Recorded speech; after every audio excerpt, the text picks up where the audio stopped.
But the reality is different. The reality is that the war is taking longer, and we cannot wait until the war stops or finishes to start investing. I am joined by Alfonso Garcia Mora. He is the Vice President for the International Finance Corporation, responsible for Europe, Latin America, and the Caribbean. Welcome. Thank you. Now we're speaking to you ahead of the Ukraine Recovery Conference in Berlin. What are your expectations for this conference? So my expectations are that we will position the private sector as a key enabler to really find a good solution for the reconstruction of Ukraine.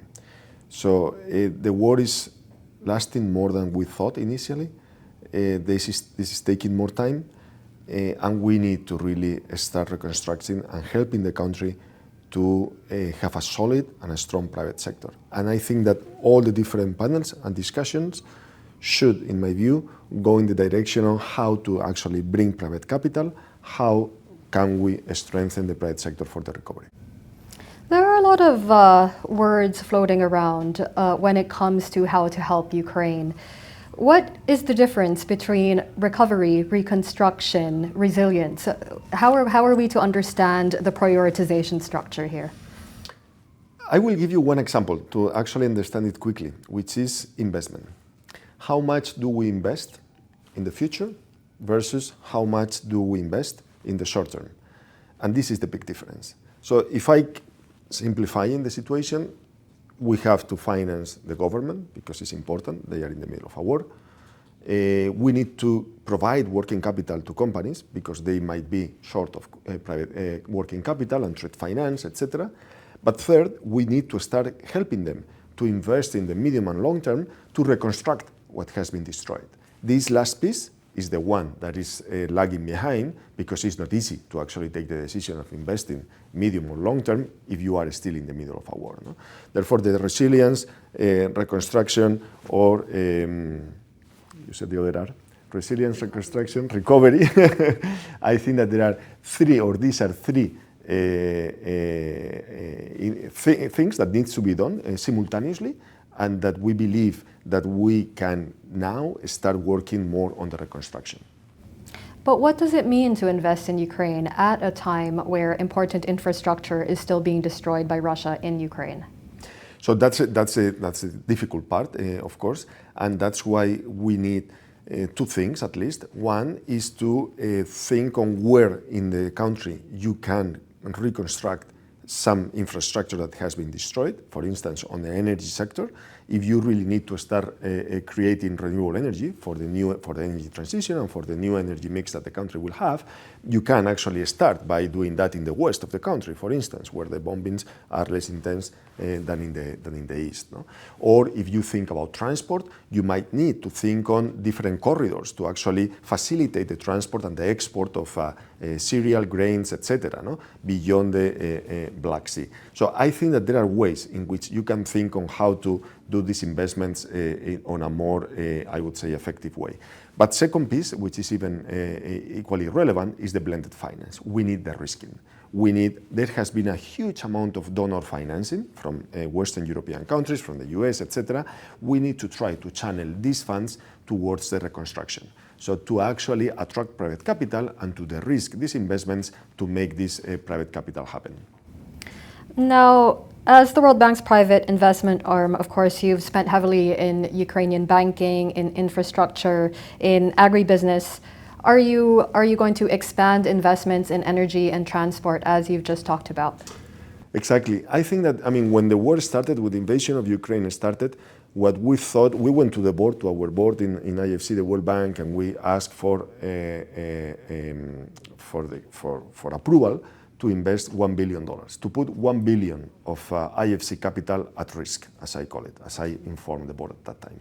And we will try to leverage with another $1 billion that we could actually get from blended finance, donor financing. At the beginning, they approved it, they thought it was a good plan, and at the beginning what we did was to focus on the agribusiness because of the relevance that this sector has in the economy, not only in Ukraine, but globally. Mostly working on working capital, providing the working capital to these agribusiness companies to make sure that they could actually keep the lights on. Second, we decided, okay, trade finance is a key topic. It's a key topic because they need to continue exporting and importing. And we actually introduced significant solutions for trade finance. Third, we decided we need to work with SMEs. But we cannot work with SMEs directly because we are too big. We are a big development finance institution. So what we did was to create agreements with commercial banks, local banks, in order for them to provide financing to SMEs. How could we actually incentivize or incentivize them or make it happen? By creating risk-sharing facilities. So we told the commercial banks, we take 50% of the risk, you take the other 50% of the risk, we go pari passu, and by that we actually de-risk your investment. And I provide this credit to SMEs. And then last, we decided to invest as well in technology light asset companies, no? Because Ukraine is very good, it has a huge experience on technology and high tech, and they needed financing, and is not very exposed to the bombings or to the war. No? This was at the beginning. We thought that the war was going to last less than what it is. No? At some point, we decided to start shifting our program towards more core infrastructure businesses, no? Energy, transport, telecom, housing. And here's where we are today. No? It's not that we have stopped doing what we used to do, but we need to start thinking on the reconstruction and the recovery of these sectors because they are critical for the country. And are those the sort of announcements you will be making at the conference? Right. We will make announcements in these four sectors, telecom, housing, energy, and transport, trying to signal as well that IFC is already investing in these sectors, that we are ready to move the needle and to attract other private investors. Remember that one of the key things of IFC is that normally we never invest alone. We do all the due diligence for the projects. We prepare the projects. We do the environmental, the safeguards, the governance, the integrity, the financial due diligence. And when the project is ready, we turn to our institutional investors, to the clients, to the commercial wholesale investors, and we tell them, guys, we have a project, it's ready, it has the stamp of a quality of IFC, we have done all the work, you just need to co-invest with us. So by that we try to mobilize other institutional investors and international investors to invest in Ukraine. And that's the goal that we have, the objective that we have in these sectors as well. Energy, transport, telecom, housing, did I get those right? Yeah. And what are the key challenges you see when it comes to investing in these sectors in Ukraine? So, I mean, there is, of course, an underlying challenge, which is the war. I mean, the risk of the asset risk in a way. But beyond that, assuming that we have the instruments and the credit appetite to do it, the second one is the reforms. Ukraine is a country that needed significant reforms before the war in order to continue with the transition towards a much more market economy, competitive economy. The World Bank did the analysis that we need $500 billion for the reconstruction of Ukraine. We believe that a significant part of it, at least 1/3, can be financed by the private sector. But in order to attract that private capital, you need to do some reforms. You need to open these sectors for the private sector.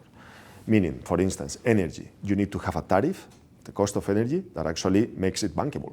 Because if the tariff is below the cost of production, you will never attract private investment. You need to have competitive tenders. You need to create a competitive market for private sector to come in. No? So we identified out of this 1/3 private capital that could actually finance the $500 billion, what are the key reforms, sector by sector, that are needed in order to attract private capital. And this is, we did it in discussing with the government, super linked to what the government was thinking and helping them to prioritize, not only to see what were the reforms, but also to see how and to help them prioritizing which reforms doing first and where to start.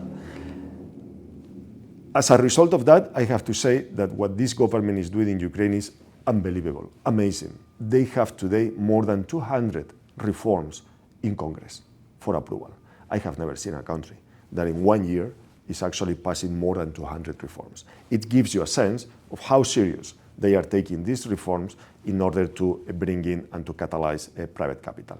So I think that we are in the right path. We need those reforms. We need those reforms to make the reconstruction and the private capital coming in. As I said to the government, I would think on 3 key issues, no? For the reconstruction. You need to have a strong financial sector, a financial sector that can leverage, that can really catalyze private capital.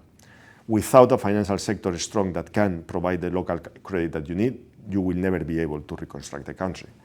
Second, you need to open for competition key sectors of the economy. You cannot have captive sectors in the hands of state-owned enterprises, because that will limit the impact that you have, no? And third, you have to focus on sectors that have the largest multiplier effect on growth and the economy. For instance, housing. Housing sector is a sector that is critical for social issues. Of course, you have a lot of migrants that you need to bring back to Ukraine. You need to provide housing. You need to have a dynamic housing sector. But you also need to create the positive synergies that the housing sector has on the economy. If you construct a building, you need workers, you need constructors, you need plumbers, you need light, you need energy, you need water, you need furniture, you need everything. I mean, if you think the supply chain of the housing sector is huge. So we should focus on sectors that have a bigger impact on growth, no? Perhaps if we could focus in on one specific example, how are the efforts to rebuild energy infrastructure going? For instance, we will be announcing one investment on renewable energy in Ukraine, and that is coming. The plant is built on the west of the country, because on the east, probably, I mean, the sponsor, I don't think that there will be many people able or ready to invest in heavy assets in the east, no? And what we do is that we co-invest. So we provide financing. In this case, could be also equity to whatever sponsor is developing the plant. And what we do is that we bring other players, no? As I said before, what we try to mobilize, to catalyze other investors that are interested in investing in Ukraine. We prepare the project, we do all the due diligence, we make sure that it complies with our performance standards, with our environmental and safeguards and governance frameworks, etc. And then we prepare all the package to invest in that plant, no? Of course, the construction of the plant takes a little bit of time. It's not that it's going to be from night to day, but by that you really create the dynamism to create the growth. I suppose my question would be, how much of these investments are linked to the timeline of the war? How much of what you invest where depends on when the war ends? I would answer the question differently if I was before the war started and today. So if you ask me, according to the textbook, I will tell you, I will never invest in a country in the middle of a war, because I'm taking too much risk, and the return will never actually match the risk that you are taking. But the reality is different. The reality is that the war is taking longer, and we cannot wait until the war stops or finishes to start investing. And that's why bringing the different pieces is fundamental, meaning donor financing. We have seen the approval of the $50 billion in the US Congress. We have seen the $50 billion that also the European Commission approved. These are big numbers. The war needs to be financed, of course. But we also need to provide blended finance. Part of this money should go to institutions that can leverage private sector, like, for instance, IFC. Also other DFIs that exist in the world, no? Why are we important in that recovery? Because according to us, our numbers in IFC, we have been doing this using donor financing to the risk investments and bring in private capital for many years. For each dollar that we receive of donor financing, we can leverage up to 8 to 9 times. We can mobilize 8 to 9 times. In Ukraine, we estimate 4 to 5 times, because you need more first loss cover, so more donor financing in order to bring fresh capital. But that's super important. We will never be able to actually finance the recovery in a one-to-one basis. If $1 from donors from US, from the European Commission, whatever, has an impact of $1, we will never get to the $500 billion that we need. We need to leverage this dollar. We need to actually make out of this dollar $10, or at least $5. But we need to bring others in order to finance that situation, no? So that's absolutely critical. That's at the core of what we are aiming to do. Now, Ukraine's economic growth actually reached 5% in 2023, which is a solid recovery after a drop of 30% in 2022. What are Ukraine's growth prospects going forward? So I think that this is an economy that will grow very fast. I mean, it's an economy that has a huge potential for many reasons. One, because it's a market that is to be made. So it's an economy that that is there to grow. It's not an old economy, it's not an old market. The opportunities will be huge. Second, because there are many sectors that have been destroyed, and therefore the growth and the marginal growth will be huge for many reasons. Third, I think it's a country that will remain geographically in a very important position, in a very important geographic situation, and therefore will attract lots of capital. And it's a country that has a border with many countries in the European Union, so will be super important. All this in addition to the natural resources and the natural situation of the country. No? So I think it's a country that if they continue doing the right reforms and they really move into a competitive market with clear rules of game, the rule of law very clearly defined, very clear independent institutions, etc., I really see that this can be one of the, in 5-10 years' time, clearly a growth engine of the European Union, no? Because that's another important piece. This is a country that will come access to the European Union, and in the moment that they open the borders and they come to the European Union, the potential that this country has is huge. Now, if Ukraine is going to be a country that has more work to do to defend itself than perhaps other countries do, what does that mean for risk in investing in Ukraine? We will need to see how all this war settles down, no? And what are the military agreements around it, no? Which I'm not an expert and I don't know. But I don't think that that might be or may be a constraint for the economic growth of the country. Probably even the opposite. There could be quite a lot of interest from the western side of the European Union and other allies to really have a strong Ukraine going forward. And that requires a strong economy and a good economy with a strong productive sectors and with a very cohesive society.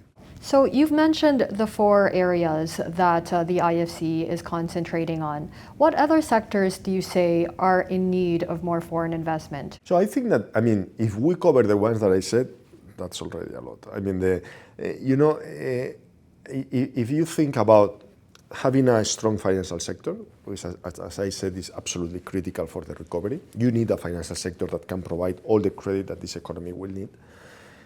If you have an energy sector like the one that Ukraine needs to go to, I mean, Ukraine will never, of course, needs to be independent from an energy perspective, and which is a great opportunity for Ukraine to actually also change the energy mix that they have and to transition to a much more cleaner energy mix. No?